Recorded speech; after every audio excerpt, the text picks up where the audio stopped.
What's up, friends? How's it going? My name is Indy, and the gentleman right next to me, well, you can't see if he's right next to me because it's a podcast too, but that's Jay from the Powell Group Consulting, and this is Indie Game Business. And today we are talking with Francesca and Sam from the Cartomancy Anthology. And we're talking about Kickstarter stuff. She told me every time I say that, I have to do that. So you have to. It's so good, and it's so dramatic, and I love it. In a world. Dan loves his toys. In a world. I do love my toys. So yes, let us get started. Yeah, so welcome. I saw what you all were doing, and I thought it looked absolutely so cool and so unique. And I'm sure you're tackling all sorts of challenges that we wouldn't have really thought of before this. But before we dive into everything, we always like to start the same way. And so each of you, tell us how you got into the game industry and walk us through, your career up to this point. Sure. I'll go ahead and kick us off. So hi, everyone. My name is Francesca, she, they. I am primarily a game designer. Been working in the industry for a number of years, shifting between primarily narrative-focused games, and also I have a history working in educational or impact games. And my journey into the industry is somewhat unconventional because of how I guess standard it is. But so I went through the route of games academia, which is still a fairly new, thing in the games industry. I did my undergraduate in interactive media, and later went on to get a master's at New York University at their game center for specifically game design. So from there, I've been bouncing around in the industry, primarily in the independent space, working on a bunch of cool and sometimes very weird projects. So I'm really excited to be working on this project, which is maybe the biggest and weirdest thing that I've worked on to date. But that's me. All right, Jessica, the reason we always ask this question is because there's not a normal way of getting into the industry. Not. And everybody's like, I got in a little bit unusually. And we're like, no, trust me, you didn't. You got in. We're going to circle back to the gaming academia, though, later. I'm very interested in that. But before that, Sam?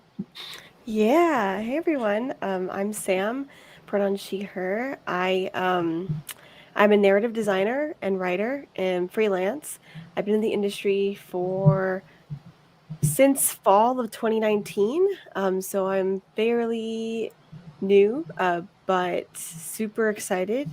I guess my journey started with a undergraduate degree in computer science. I tried to pursue programming and games, and I realized that wasn't where my passions really were at. And I decided January of 2020 I'm gonna chase narrative design. I'm gonna chase writing, and I've been doing that since. Currently, I'm working on Neon White with Ben Esposito, and I'm working on Neurodiver with Midboss.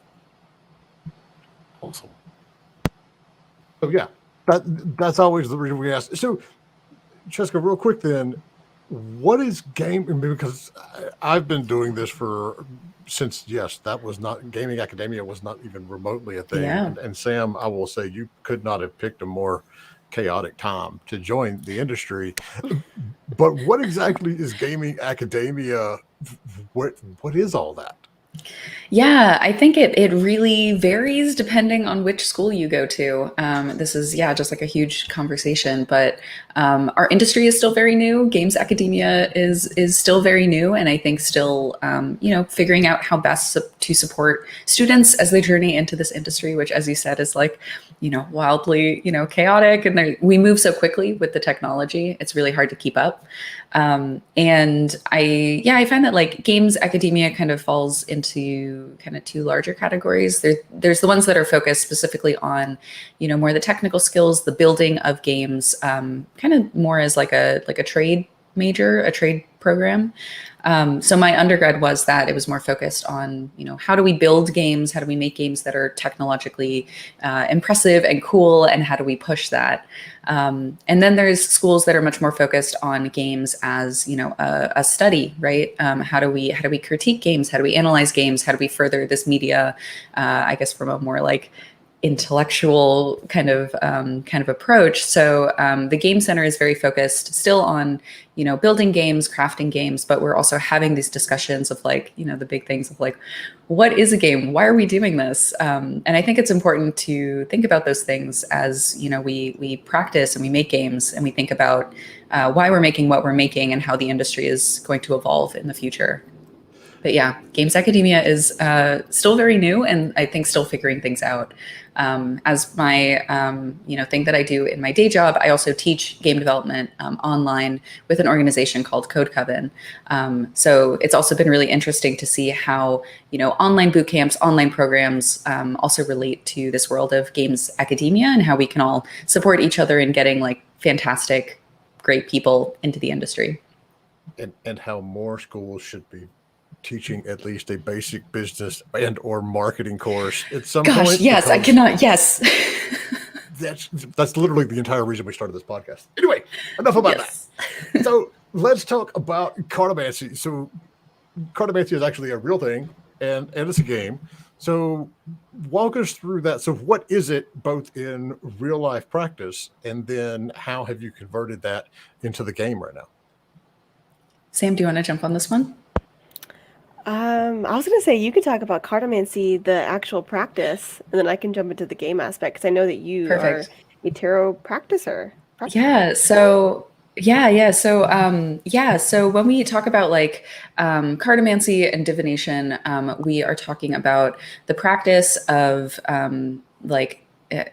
I think people often associate it with like, you're looking into the future, but it is sort of related to this idea of like prediction, or kind of like finding guidance, looking for guidance on things that you might be facing in your life or in the future, kind of preparing yourself.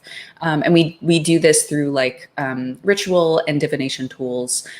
So a very common practice now is using tarot cards to do different spreads, to offer guidance, and generally the cards will bring some sort of advice, or they'll help ground you in the situation or the question that you're looking to explore with yourself. So for me, in my practice, it's a lot of introspective thinking, right? And just thinking about like, what are the things that I am valuing and prioritizing, and using the cards as a way to guide that. But there's lots and lots of different types of divination tools, depending on like what you enjoy doing as like your ritual. I think all of this, it relates to kind of just feeling grounded, feeling present, and feeling more in touch with kind of your emotional state, and kind of really thinking through the things that you're making decisions about as well. So bit of a ramble, but it's such like a huge it's such a huge thing, and the way that people practice, even just within tarot, is wildly different from person to person. So I'm sure every single person you ask will have a slightly different answer as well. So Sam, how did you take this and build a game design around the practice? Yeah, so I remember when Cheska approached some of us with the idea of like, what if like everyone has their own interpretation of every card. What if someone made a game based off that interpretation? And we're like, oh wow, that's super interesting. And our team came together and we fleshed out more ideas. And there's 78 tarot cards in a deck, and we were like, okay, 78 teams, 78 games, maybe not. Maybe too many. Too many. But there are 22 major arcana cards. And so we were like, okay, 22, it's a lot, but we decided to, frickin' chase after that. And we thought, let's let marginalized developers who often don't have the opportunity to get their games on Steam and get their games in front of people, and let's give them a chance to do something that's really fun and super creatively open. We're super excited to see everyone's interpretation.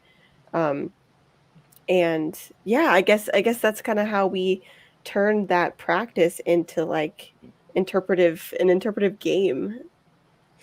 And so at any point, we just want to remind everybody that's watching and listening, if you've got a question, about Kickstarters or organizing these massive 70-person teams, which we'll get into, or you basically want to call Cheska out and get a live tarot reading right here on the podcast because I'd have to run and get my deck, but yes. Not? Oh my gosh. Feel free, drop them in chat. Our fancy, high-end, super expensive, overly complicated software, which is not. It will pick it up if we all see it in one place. So, with all that in mind, and I lost my next question. So, there are. I explored it a little bit there. Tell the listeners how many developers you have in this. Yeah. And where they're all located, because they're not all in sunny California. Yeah. So as Sam mentioned, we are bringing together just a huge number of developers, really diverse teams as well, both in terms of games experience, what they're currently creating, but also in terms of gender diversity, geographic location as well. So we currently have 73 developers spread across 22 teams. We did not set any limitations or requirements for, team sizes. So we do have some really fantastic solo developers who are making games. We have, I think our largest team is 9. Is that right, Sam? I think somewhere at nine people. It's 8, but 8? Yeah, it's big. Yeah. Yeah, big teams. So we have a huge range, and these teams are joining us from all over the world. So we have folks here in the US, we have folks in Canada, UK, Brazil, Mexico, I believe, Spain, Germany, Australia. There's more. I know that there's more, but there's so many people. And as Sam was saying, so each team is, assigned one card from the major arcana, and they create a unique game just for this anthology that is based around the themes and the meaning and interpretation of that card. But, because of, everyone's coming from different places, their experience with tarot and divination is different. Their practice of game making is different. I think we're going to see some just really awesomely interesting and hopefully weird and experimental projects for this anthology. So in many ways, it's almost like a evolution or an iteration of a game jam. It's just taking longer. You've got your theme. So how long has all of this been in development? How, from pitch to, putting everything together in the anthology and releasing it, how long do these teams have to work on this? Yeah, so Sam and I are a part of the organization team that is working behind the scenes, doing all of the logistics, project support. We'll also be assembling all of the games and getting them ready to launch. So we have been working on this project since June, early summer of this year, just figuring out all of the logistics, how to onboard people. We also did open applications because we wanted to make sure we were reaching developers outside of our immediate networks to bring them on for the project. So we are currently running the Kickstarter. It's currently live. And we are really, really dedicated to giving all of the contributor teams upfront stipends before they start working. So they are going to be working, getting started as soon as the Kickstarter is done, and we have some funds to actually pay them for their awesome work. And they are actually, I'm glad you mentioned game jams, because they are actually only going to be working on their projects for 3 months. So it's a small amount of time, a little bit longer than a standard game jam. But I think I'm as a designer, my kind of hot take is that limitations and constraints make better, creative choices. But I think this is going to be a really cool way to see what is the really cool small intentional experience that they're going to make related to their card.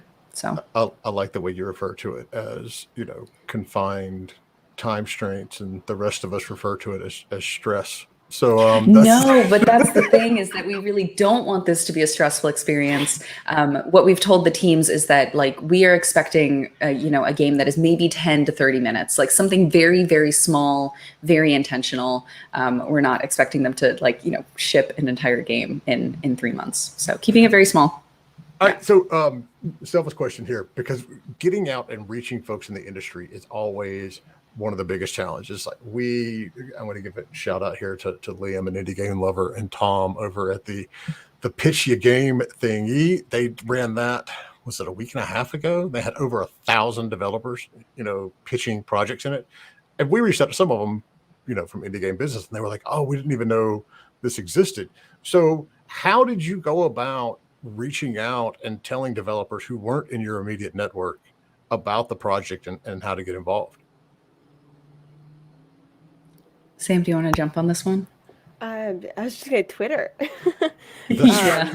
So before we have an official Cartomancy game Twitter now, but before we had that, and it was basically just a concept that we were still kind of figuring out what we wanted to do.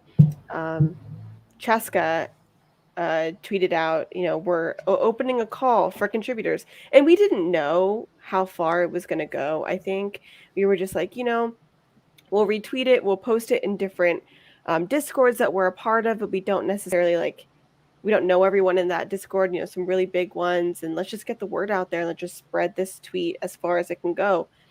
And it got a lot of traction. We got a ton of applications. It was absolutely incredible just to see how much people genuinely loved this concept. And it was so nice.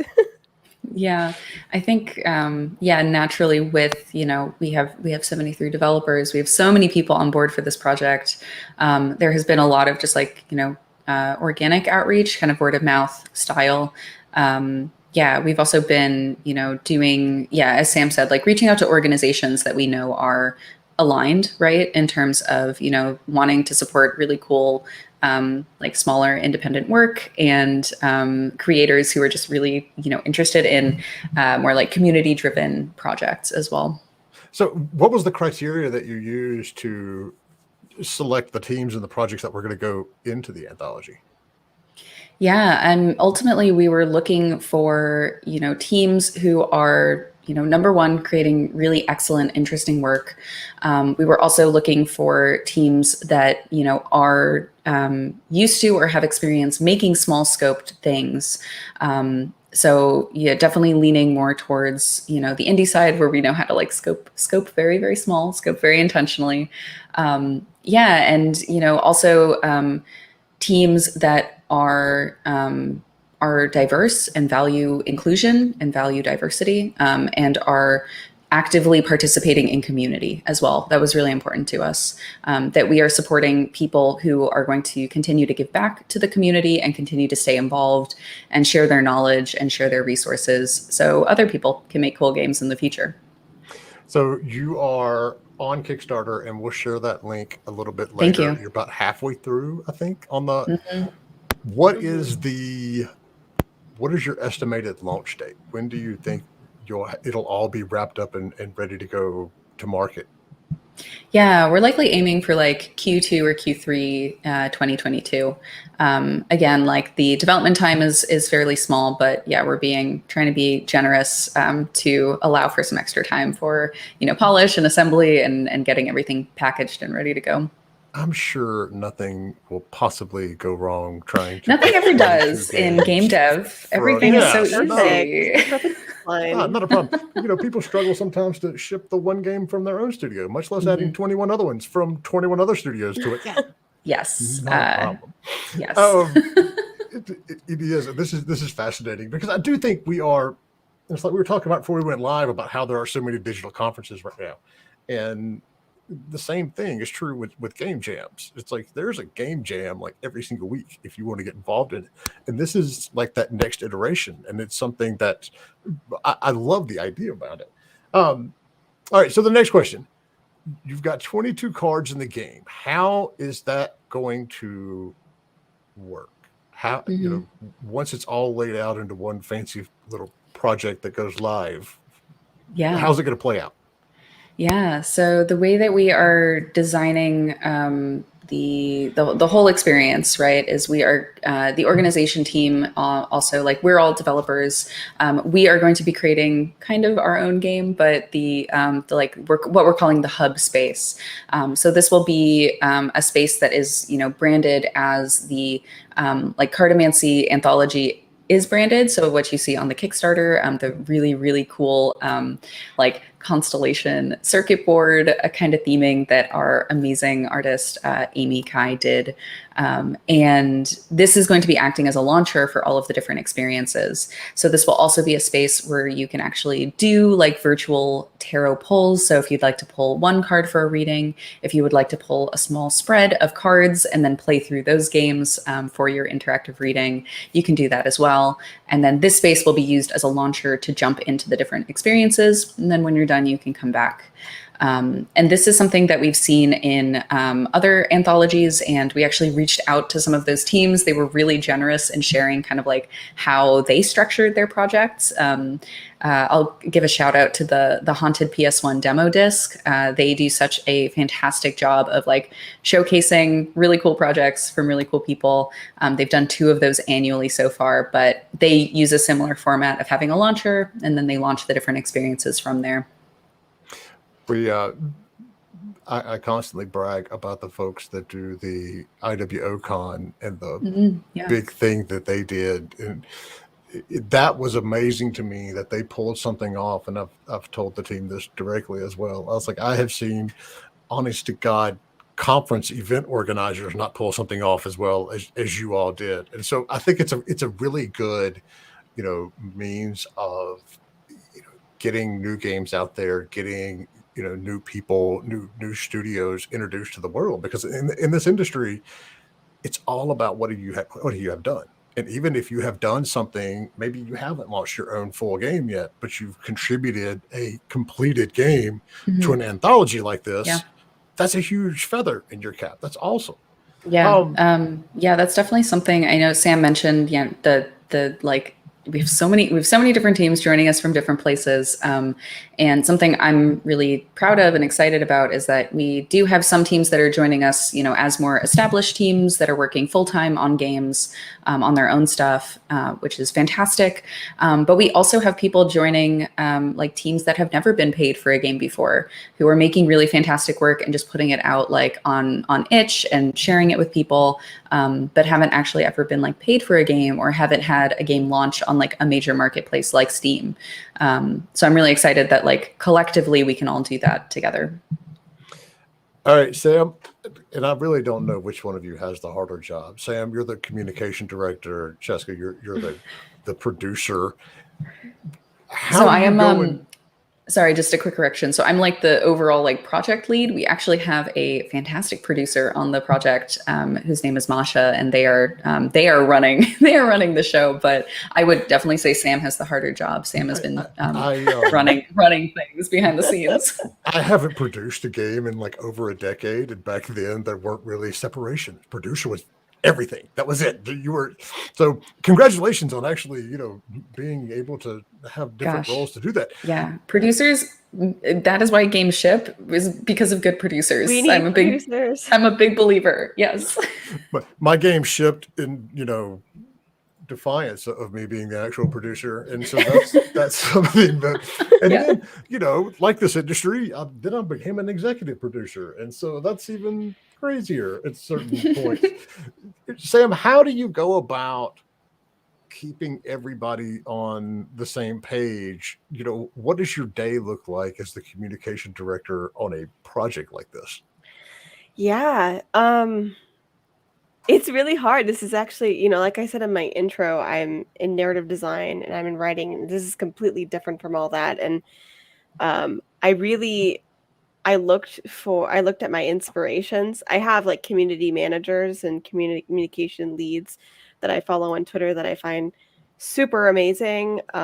Just to list a couple, there's Lauren Moses from Code Coven, there's Mylea from Code Coven, and then there's Victoria Tran, who, as we all know, has moved into the Among Us realm. But the way they all handle their community and they handle their Discords, and I was just like studying that really hard. It's like, how do I engage with people, because these people that we, asked to join our project, they're in our hands. Like, we're in charge of really putting the word out there, and they're helping us, and they're fantastic at spreading the word, and we're so thankful. But we have to lead that, and I have to lead that with different promotions across all different social medias, and making sure that all the contributors are comfortable and they know exactly what's going on. Because number one thing that we want to keep with our contributors is transparency, honesty. Like, this is what's going on. This is our project. And then also to get them all excited and keep them excited and keep them wanting to promote this and grow it. And so I guess my day to day, I have my daily tweets, got to do them. And then I have different Instagram posts that also reach out to different audiences. We noticed that on Twitter, on Twitter, it's a lot of game development. On Instagram, it's a lot of tarot, and a lot of the tarot community is on Instagram. And that was something that actually our producer, Masha, pointed out, because they, that's their kind of realm where they share their own cartomancy or their own tarot spreads. And so, yeah, and then we have Facebook ads and all this kind of stuff. It's a lot, but it's but it's fun, I promise. It's a lot for, I don't want to say a real company, because that's not what I mean, but for companies that do this like all the time for a lot of projects, and they have a methodology of doing it, and they know what they're doing, and you're coming in and basically managing chaos and doing it as well. Yeah.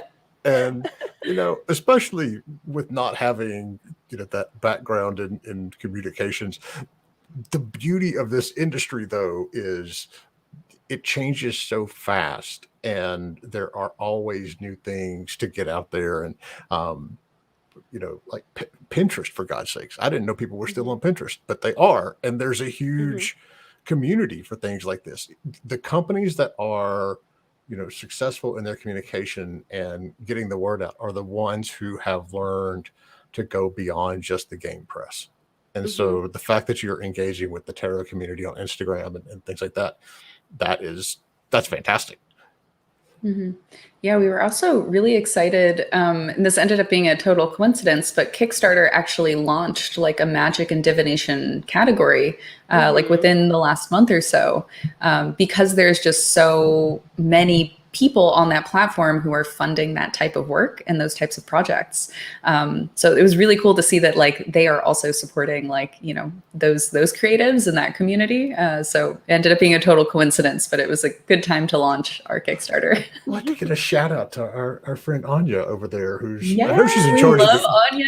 Yes. Anya so much. Anya and her avocado tattoo. That's the never forget that. She'll be doing another one of her Q&As in December at our next fantastic conference. Yeah, Anya has so much good knowledge. This is the third Kickstarter that I've run, and every single one she has given me just like fantastic advice. The whole team at Kickstarter is great, but Anya just continuously goes like above and beyond to like support folks launching games Kickstarters. I just appreciate her so much. All right, so one of the things that she always says when we do these Q&As is 80% of your revenue is going to come from your own community. So what did you all do to build up that community before you launched the Kickstarter, and how big was your community? Yeah, I think as Sam said, like we sort of like started launching Cartomancy Anthology specific like social media accounts actually like I think after the Kickstarter was already live.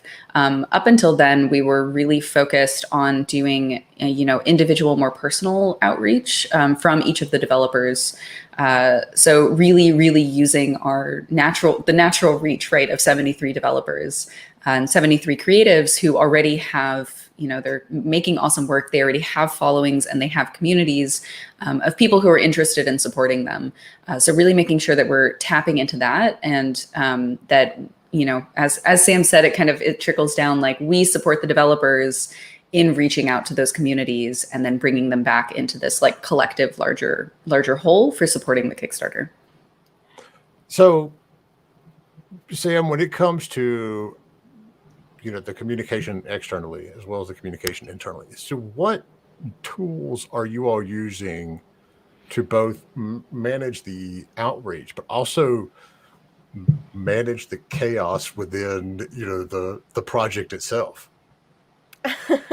Yeah, I mean, our Google Drive is just massive with documents and Google Sheets, and we've been trying to be super organized by checking off everyone that we've reached to. We want everything to be accessible to everyone in the internal team so that we know who we reached out to, who reached out to us, how we responded, and just trying to get the word out there. Like indie game business, for example, this is something that we got to do and it's amazing, and we want to make sure that's like in the document so we all know that happened, while we also try to reach out to other press.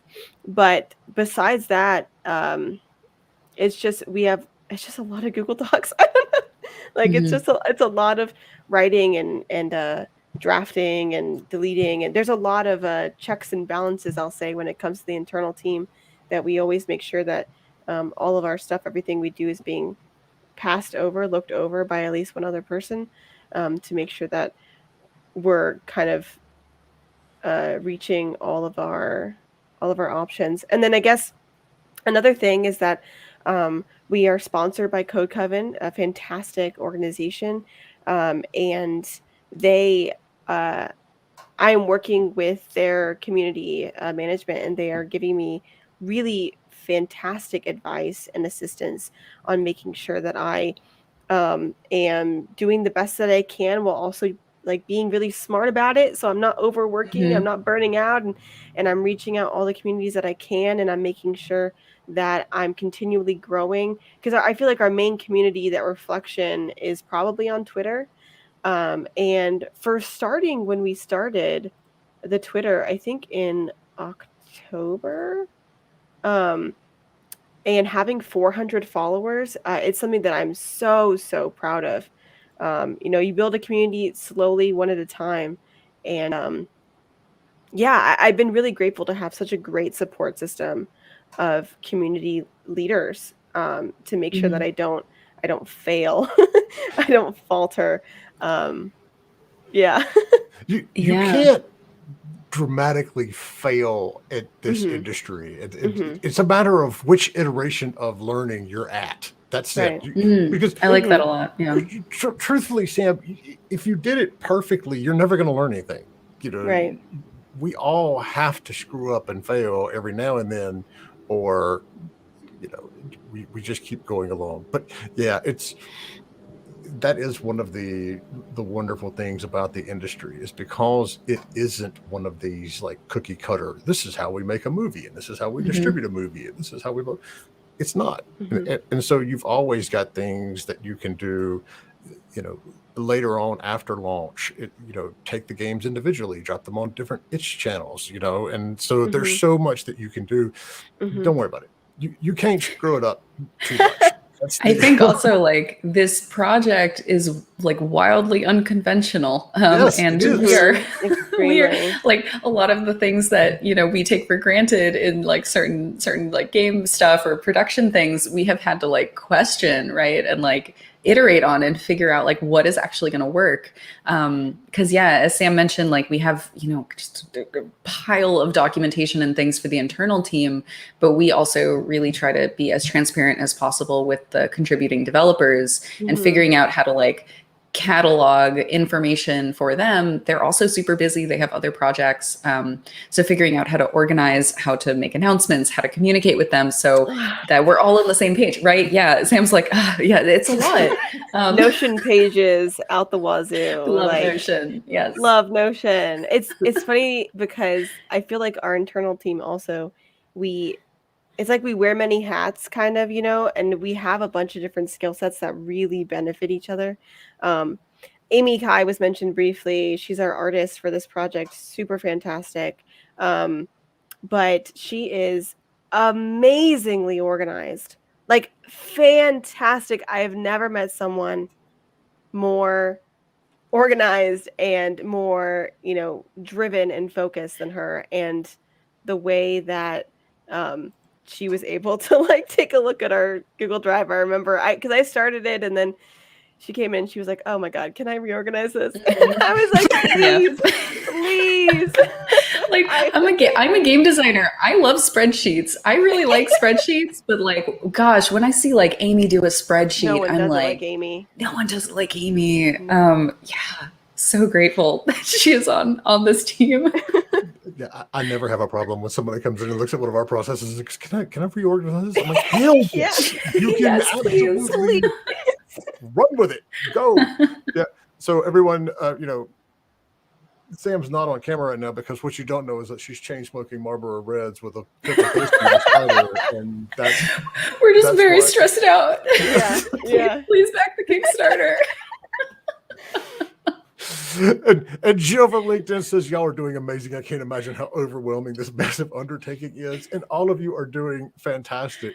Thank you so much. Thank I don't think we can say this enough. It's like, making a game and shipping a game is hard enough as it is. And y'all are shipping 22 of them. Yeah, I don't know why. I'm sure.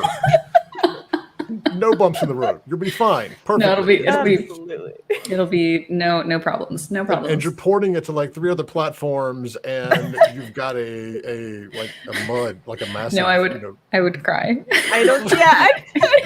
I don't know about that. Did not come out of our mouths. Can we get that on record? That did not come from us. It's going to be a launch title on the new Steam Deck, and all of this other. Don't. I mean, I wish, but oh my gosh, yeah. When I even think about that, my brain explodes a little bit. All right, so just a reminder, folks, if you've got questions, pop them in chat. We'll get them out there. All right, so just to pile on the stress a little more. Perfect. Yes, I mean, why not? What is the end goal here? What is the plan to actually bring it to market? Is it a free thing? Is it paid? Once everything is together and working perfectly, how's it going to go to market? Mm-hmm. Yeah, so we are planning on having this be, a paid game that is going to launch on digital marketplaces. So right now our plan is we'll be on itch.io and Steam. We are... I don't know if we've talked about our price. I mean, our price point's on the Kickstarter. I can talk about it. So I was like, wait, is this a secret? It's not a secret. So we'll be pricing this collection at $25. That's $25 for 22 games. Works from all around the world, works from tons and tons of developers. They're all going to be wildly different. I've heard some of the pitches so far, and they are just very strange and lovely. I think players are going to have a freaking fantastic time playing through these and exploring all the creations. But yes, this will be like a paid game, and the reason for that also is we really want to make sure that people are getting compensated for their work. So on top of doing that upfront stipend for their work, that is the minimum people are going to make, right? We are giving you an upfront stipend to pay for this work that you're contributing. We are also actually doing equal revenue share between these teams as well, which is also going to be a logistic nightmare, but it is something that is, yes, it is going to be a logistic nightmare, but this is something that is, it's something that is really, really important to me, that we have, at least a period of time after launch where people are profiting from the work that they are doing in an equitable way. We are all invested, and we're all hoping for the best for this project. We're all contributing towards it, but we're also all benefiting from it. Have you reached out beyond Steam and itch to people like the Epic Game Store, Microsoft with the Game Pass, a lot of these different stores that are actually getting a lot of traction now? Not yet. It is something that is on our radar. We have started actually talking with, so we are talking with Switch reps right now about the potential of doing, you joked about tons of ports, maybe one port, maybe one. But so we're currently exploring that option. We did set an upfront stretch goal on the Kickstarter to be able to fund that work and do that port. Other platforms kind of TBD at this point.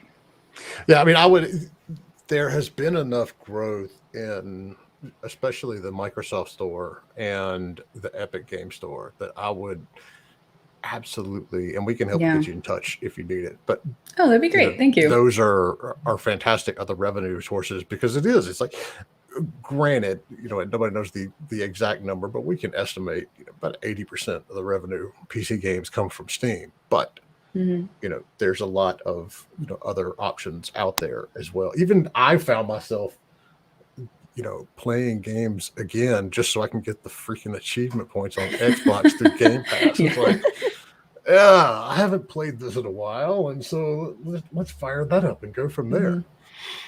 So thus far, what is the biggest challenge that y'all have hurdle that you've had to get through so far? Because God knows you've got plenty more coming. Thank you. Sam, do you have one off the top of your head? I'm trying to think. I mean, I was like, this whole thing's been difficult. No, I mean, I think as someone who's never run a Kickstarter before, holy crap. You can say bad words on here. We are explicit. Okay. I don't think you can work in game development without cursing. Okay, I was gonna say, are any children watching? Close your ears. Holy shit! Running a Kickstarter is stressful. Really, really stressful. And it's so funny because Francesca, to the internal team, they were like, hey, we launched today, and on the Kickstarter, and they were like, oh, make sure not to just sit and refresh the page. I know it's tempting, but go outside and go eat something. And I was like, yeah, totally. And here I was, like, clicking refresh every second, every day. Clicking refresh. No, but every day I wake up, I go to our Twitter, I click the Kickstarter link, and I look. I said, is there any growth?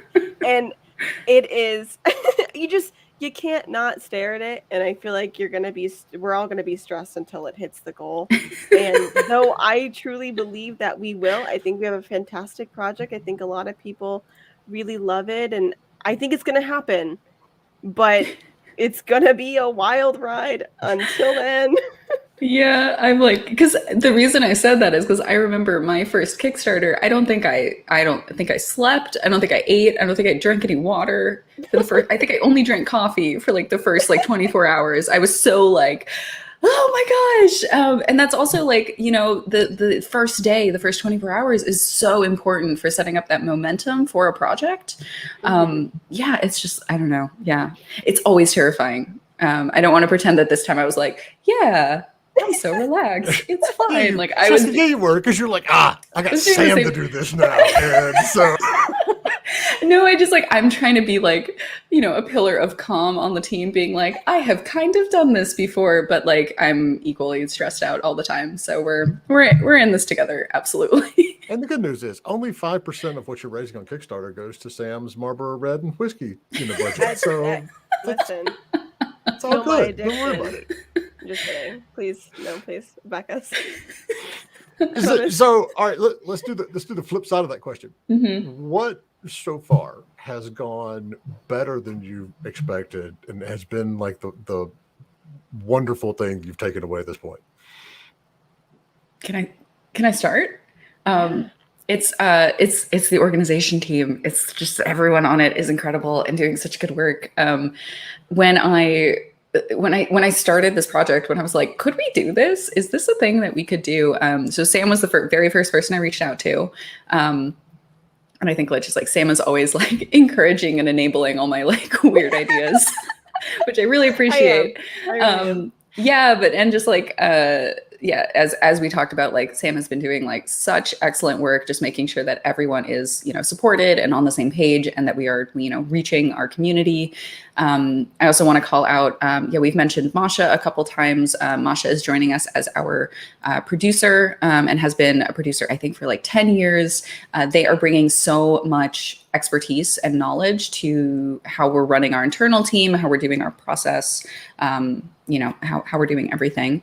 Amy, we've mentioned, is our visual director, our art director, who's creating all of the branding for the project. And like, Gosh, if you look at the Kickstarter, every time I look at it, I just get so happy because I think it's just like, it's beautifully gorgeous, and I think really encompasses like our vision for the project.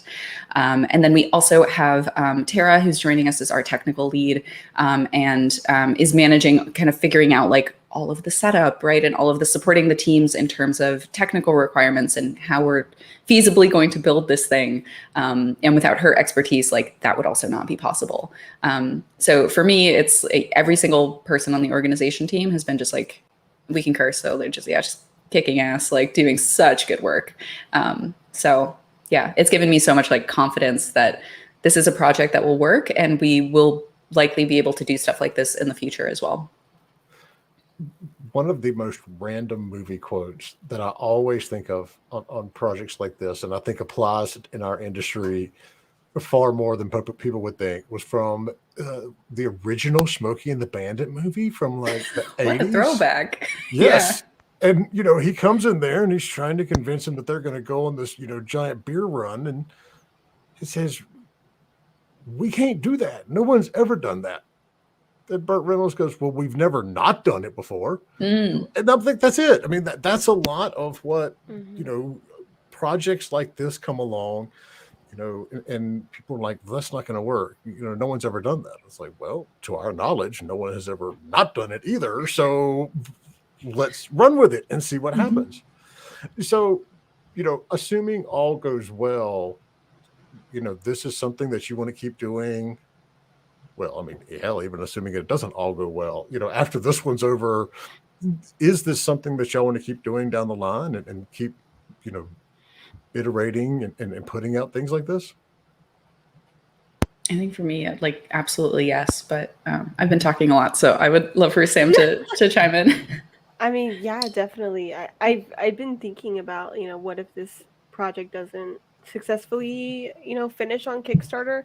That's $30,000 that we're now missing. And, you know, I was going to say, like, one of my favorite things that have come from this project so far is the applications and reading there were so many fantastic applications. I remember, you know, we tried to get to our like finalists, like, okay, if everyone who has like all yeses from everyone in the internal team, like they get to go to like the final, and like hopefully we'll have like 22 final teams, and then we'll not have to cut down anyone, and then it'll be fantastic. And of course that was not true. And of course we had so many more than 22 teams that we all like fantastically like were just head over heels for.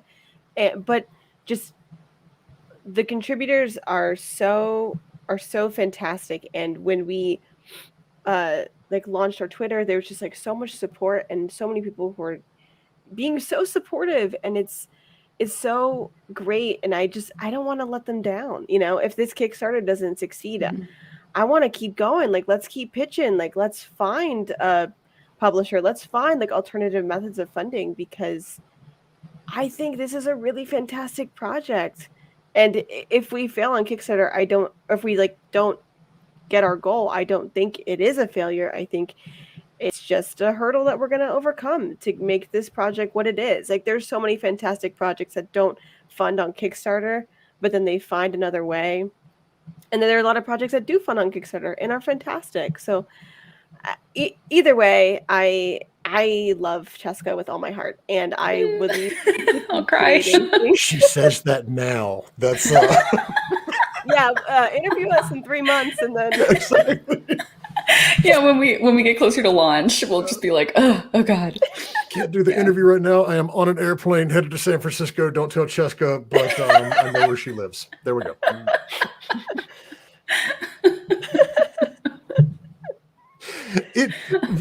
When we see things like this, you know, Dan had to, you know, leave us early because the 12 Days of Indie's going on. There's 12,000 people watching his channel right now. Yay, it's so exciting. It is. It's one of those things. There's so much hate and absolute jackassery, if that's a word, out there in our industry, that when you see things like this and people coming together, you know, things like the pitching game, you know, where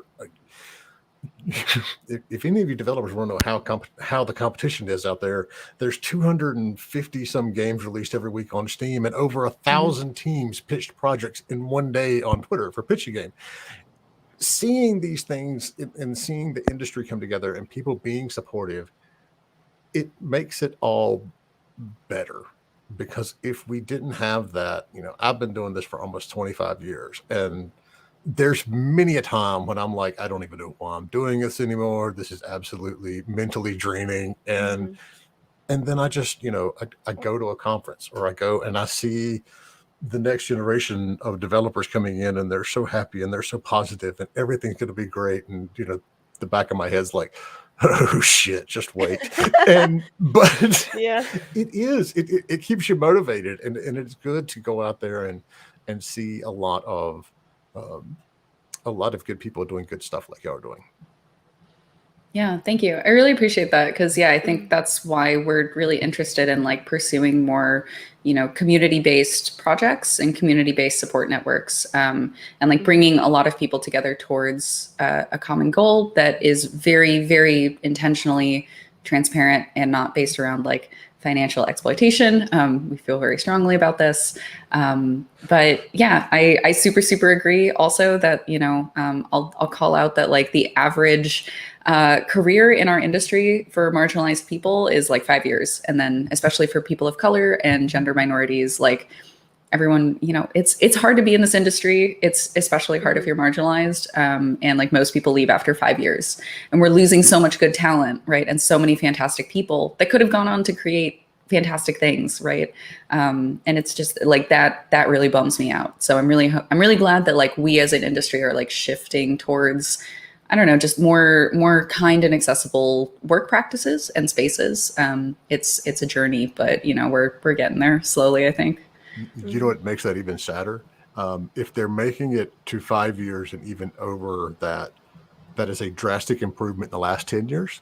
It is. Yeah, you're right. Like 3 years. If you have been in the industry 5 years, you are considered a veteran. Yeah. You like know your shit. Yeah. Or you're like me and you're too stupid to get out of it. But the reality is it is getting better, but that's still remotely sad that, it's like, absolutely, we can't as an industry sustain and carry on knowledge and pass down the stuff when everybody's rolling out of here in 4 or 5 years, because they're like, you know what, the hell with this. I ain't doing it anymore. Yeah. Yeah. And I will say, like, I almost quit after 3 months. Well, no like, shit, Sam. You came in like right as the pandemic started. I came in and I was like, no. Actually, I don't know if I can do just this. Kidding. And what is funny, and she's not going to like it, but I'm going to call her out again. Francesca really pulled me out of my like terrible, honestly, like depression, where I experienced some pretty bad situations just trying to come into the game dev industry and being met with a lot of pushback and a lot of negativity as a Latina woman. It was tough. It was like, wow, like I said, I had a degree in computer science, so I experienced a lot of that already, being one of 5 women already, and then I was one of 2, 3 like Latina people in my major. And so coming into games, I was like, oh, this is just the same, but it's worse, because I feel like there's a section of game dev where people, need to push each other down. They feel like they have to in order to get up high. But then, like I said, Jessica pulled me from the water. And it's just, it's all about that one person that believes in you wholeheartedly and wants you to succeed, and can help you find more people who love you and want you to succeed, and find more people, and you surround yourself with these this wonderful support system of game developers who are all, like you said, working together, supporting each other.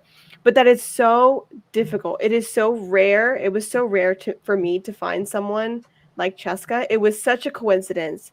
It was such a random act that put me in the same area as Cheska, where I could physically meet her and we could connect and we could physically grow our friendship to like what it is today, which is virtual, sadly now, but like that's so rare. And we want to really push that. We want to be those people who can be the kick down the door, right? We're not just peeking in. We're not just trying to like start to open the door so others can push through. We want to freaking like slam the door open. We want to kick it down, and we want to say like, everyone go, go, go, go. Like, let's make a difference. Let's get into games now, and get rid of that barrier.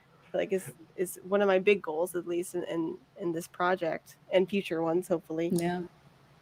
Thank you, Sam. This is the part of the show where I just cry uncontrollably. Yeah, now I'm live off camera because I'm crying. So Yeah. Don't sweat it. It's like that. Yeah. At No, least I think once it's a just week in this industry, I cry. And Yeah, Jay it's- Yeah. I just usually do it off camera. So- you know, it's on my own time. But I mean, it is. And there's another question I want to get to here in a second. I mean, I'm assuming, do y'all have like a hard stop? Because I don't. okay. All right, good. Let's completely derail the entire project by spending the next 4 hours talking about it and let you all get Perfect. nothing done. I'm here. Let's do Yeah. it. Let's do it. I'll get more coffee. You are absolutely dead on right about the fact that you're coming into the industry. You know, barrier one against you is that you're not male. Barrier two against you is that you're not white. And then you, Sam, I can't emphasize enough how you literally came into the industry at the worst possible time, because it's just like the wheels were coming off of every wagon at that point. But it really is, I think you hit on something really key there. And you do need, you know, that support person, that person that does really love you and wants you to succeed, and all of that stuff. You know, mine for the vast majority of my career has been my wife. And the day that she came home from work about 12 or 13 years ago, and I went, I quit my job today. And she's like, Yeah. what? Because I was making more money than someone in their 20s with my level of maturity should have been making in the first place. But she's never once said, you need to go get a real job. You know, it's always been, you know, do this. And 3 years ago, when, you know, I have, you know, a job that I have been running for 7 years, and I went, I'm going to start a Twitch channel because I think this is going to be a good idea. And it's like, I could tell in the back of her head, she's like, you're losing your mind. But Yeah. always been there and always, you know, supported me no matter what harebrained idea I had at that point in time. So given that the time of all of this coming together, so how did the two of you meet, so to speak? And because that's a huge thing now. It's like, you can't go to conferences and meet people. You can't really do a lot of the things that we've normally done for the last 2 decades or so. So how did y'all meet? Yeah, we ended up the 3 months that Sam was doing. You were doing like a programming internship, right? I think at that time. Yeah, programming. Yeah, we just ended up being in the same workplace for those like exact 3 months. We crossed paths in the same place at the same time. So this was pre-pandemic. I guess that was maybe like, was that 2019 then? I guess, right? It was fall 2019, and I remember my 2019. last day was December 20th. And that was the last day that I got to like hang out with Cheska in like a workplace setting. And we were like, wow, we're going to hang out all the time. And we did. And then all of a sudden, something happened in early 2020. And I don't remember what happened. Couldn't see each other anymore. Yes, absolute chaos. That sort of stuff. So Sam, then, you know, now we've discovered you have a programming background, you're a narrative designer, and now you're doing communications. So what is your favorite so far? Who am I? I don't know. None of us do. Don't worry about it. It was funny facade. because I did computer science as, you know, I'm first generation to go to college and complete college. And I had a lot of pressure to do and to have a major that was going to give me stability in the jobs market. And so I picked computer science and I pushed through it. It was so hard, but I did game development, which there were 2 game development classes taught by a professor who I adore, but also has never worked in the industry before. He just liked making games, and he liked working in Unity. So like that was like the level of game dev support we had in that university.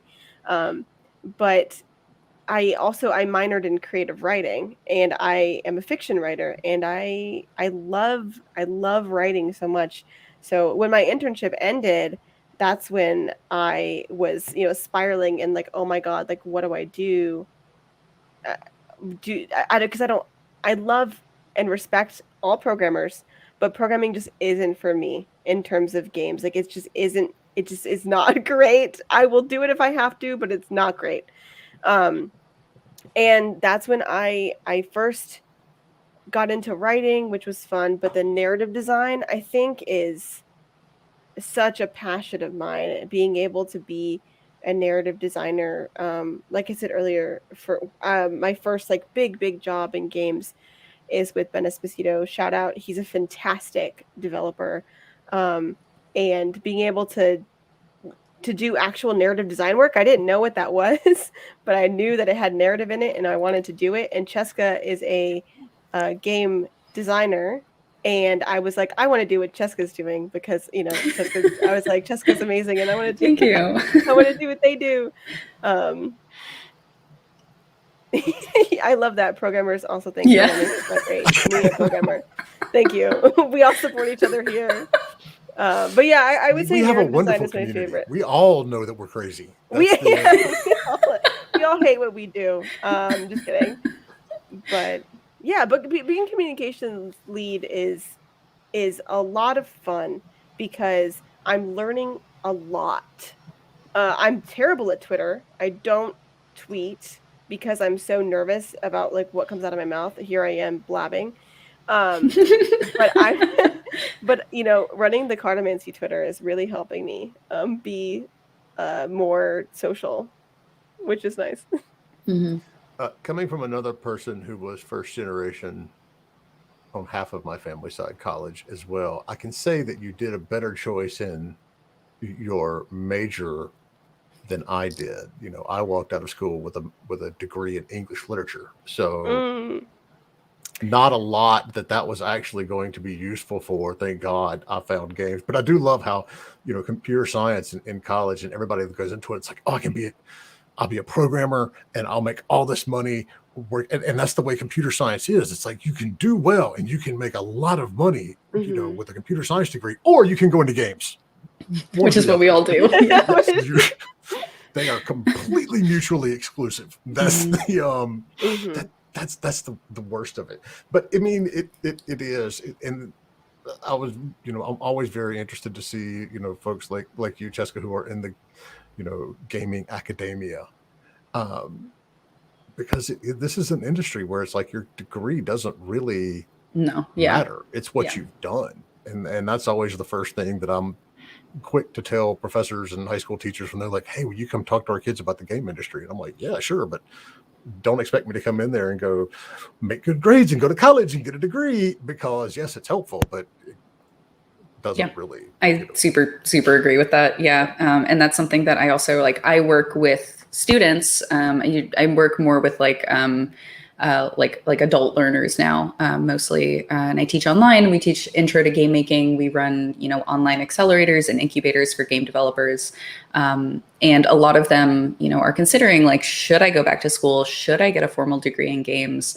And often I tell them here are my reasons of why I did it. But generally, no, unless you have a very specific reason, right? Because I think also when you talk about how much you generally get paid to actually work in games versus how much a lot of these programs cost and how much that debt is going to follow you, that is then going to limit, where you're able to work and how you're able to live, where you're able to live. And I think that is just such a huge decision to make, unless you have a very, very specific reason to put yourself in that situation.